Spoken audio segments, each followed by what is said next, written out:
everyone. Welcome to the Lalantia show. Today I'm coming on to talk about Avalon. So I've been doing a series of videos on the Lost Lands, and today's video is kind of an overview of Avalon and what Avalon is just a general kind of overview of it and not getting too super specific.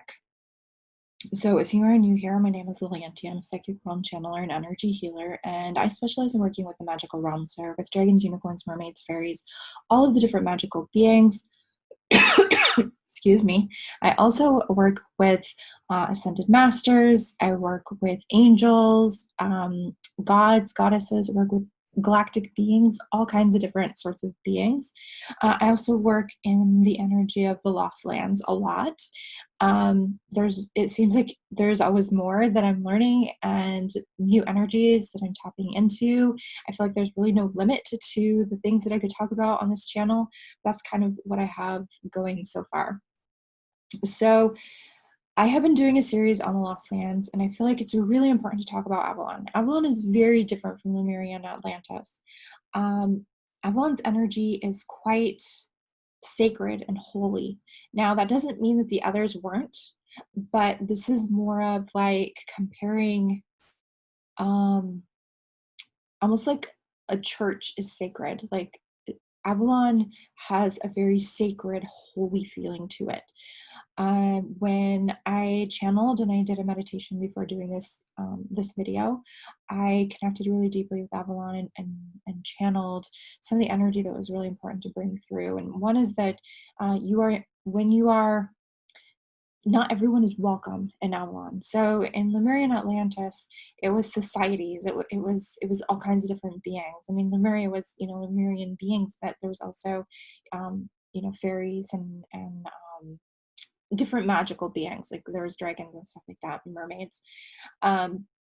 Atlantis had a lot of variety of different beings, and Avalon has a large variety of beings, but Avalon is a place that you're invited to. It's not like a regular society. It's a sacred place. So Avalon has like those that lived on Avalon, like the priestesses and the beings that lived there. But Avalon was also a place of refuge. So beings would travel far and wide to seek refuge in Avalon, especially at the time of Atlantis falling. Many sought refuge in Avalon. Now, not everyone was welcomed in Avalon for healing and refuge, as long as they were pure of heart and had good intentions. So that meant that it was a safe haven, because Avalon was, you had to be like welcomed. You had to be like, not everybody could just access Avalon. Does that make sense? So you had to be. So when you read about Avalon in books and on movies, like they talk about the mists of Avalon and having to navigate the mists of Avalon. This part is accurate. You had to go across a body of water, and you could get lost in the mist. So you had to be like guided to Avalon in order to find Avalon. Avalon was through the mist. Now, there may be more to the story here. There may be more that's going to be revealed. I haven't seen everything. There's much more to come, but this is what I have been shown today, and that importance of talking about it. Not everybody is welcomed to Avalon. You must go to Avalon with pure of heart. Those that were welcomed on Avalon were those who tended to be different, that didn't necessarily fit in, or they were harmed or hurt for their authentic selves. So we had many different fairy beings and other beings as well that looked different from humans. And this was when towards the end of them living amongst us on Earth in a physical form, and they were being harmed for being different. It was dangerous for them. And so, and in Atlantis, they had made like a hierarchy and the caste system. So they were seen as less than humans. I feel like at this point, what's human anyway? But that's the term I'm going to use. So they would seek refuge on Avalon. Now, Avalon is an island. It was only accessible across a body of water. It was a sacred, holy place.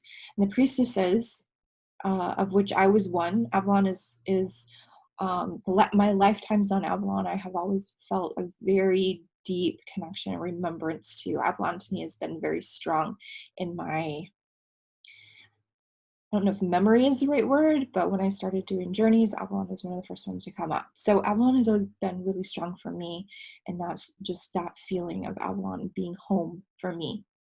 Avalon is where we shed and release like all illusions of this world. So when I visit Avalon now, when I visit Avalon in journeys, I can't really take with me the weight and of the conditioning and the fears and the illusion of this world. It's like you step foot on Avalon and it all falls away and you see what is real, which is very emotional. It is very emotional. When you see like the depths of your soul and the depth of love and the depth of connection with others and that place of equality with others, like there is nothing like more amazing than that. So it's a very emotional experience. If you were so blessed to be invited to Avalon, like it is a very intense, beautiful experience. As long as you really let down your guard. If you don't let down your guard, you're not going to fully experience it. You're not going to actually fully experience it because not all of you is going to be there. Now in Avalon, we were taught to love ourselves fully and unconditionally, but not in a self-serving way. We were very much about serving others and serving Goddess. It was a sacred place, a holy site where we really honored the Goddess, we really honored the earth, we really honored nature, and we worked very closely with the plants and the natural medicines that the earth provided us.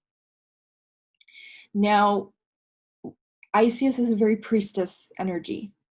We're priestesses who work together, like sacred circle. Excuse me. In sacred circle, everyone is equal.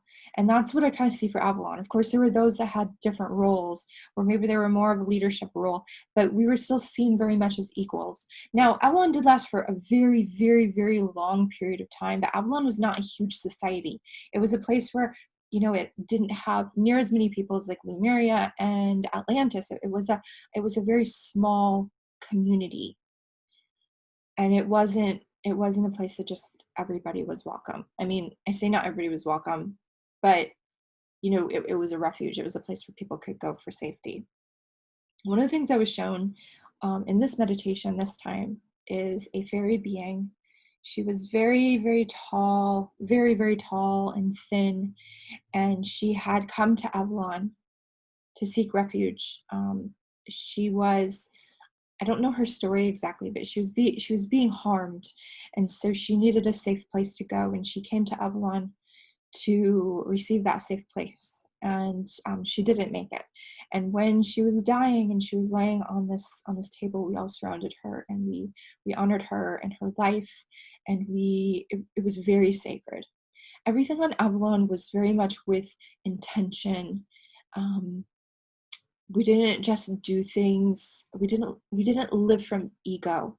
While ego was present through some of the time periods in Atlantis, we didn't live from ego. We had a very strong awareness of ego, and we chose to like rise above it. That doesn't mean that there weren't some who had some difficult times. I'm sure that we did, but for the most part, the overall energy of Avalon is we didn't live from ego. We lived from love and connection and authenticity, and everybody lived authentically, and we did what we were good at. We lived purposefully doing what we were good at. So, you know, we worked with bees really closely. We were beekeepers. There was an apple orchard. We worked with a lot of plant medicine. I have visited myself there where I was gathering like herbs and plants for medicines, for poultices and stuff. We worked with energy and crystals. We worked with the other beings with their healing abilities. So we worked with dragons and unicorns and fairies, different elementals, and with their healing abilities, we all worked together to make it a better world, a better community. One thing that I see differently with Avalon from other places is Avalon doesn't really feel like it's gone. Avalon didn't fall. It didn't sink into the sea. Avalon went into the mist. I see Avalon as kind of untethering from Earth and kind of going into its own realm. And I feel like Avalon kind of always was a little bit of its own realm, but it was anchored. We anchored Avalon to Earth to be a sanctuary for people to be able to physically come to at that point in time. Now, we untethered because it was no longer safe to be attached fully to Earth for people to physically be able to visit. It's funny, I keep coughing through this. Sink into my heart space. What is important to share? It's important to stress the sacredness of Avalon,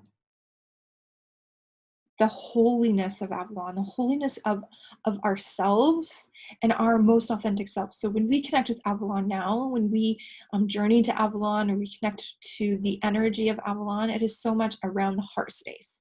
So this connects to Glastonbury in Somerset in England, and Glastonbury has the most physical connection to Avalon. So Avalon was, I guess I can describe it this way, as Avalon was tethered to the earth where Glastonbury is located. And Glastonbury is the heart chakra of Earth.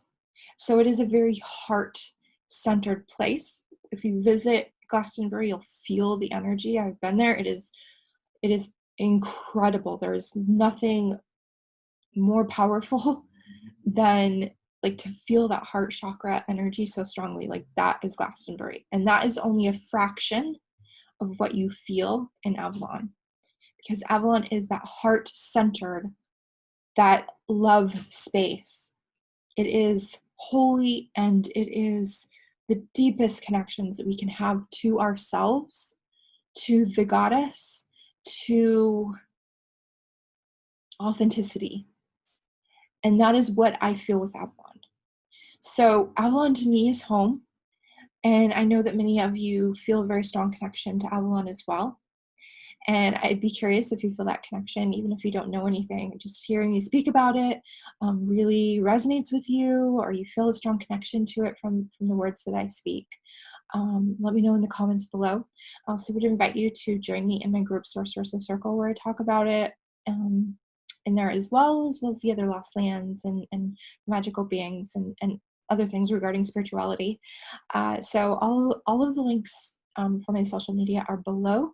You can also sign up for my newsletter so that you make sure you don't miss out on anything. If you have any questions, you can post them below. I will answer any legit questions. If you're just trying to, cause issues, I'll just ignore your comment.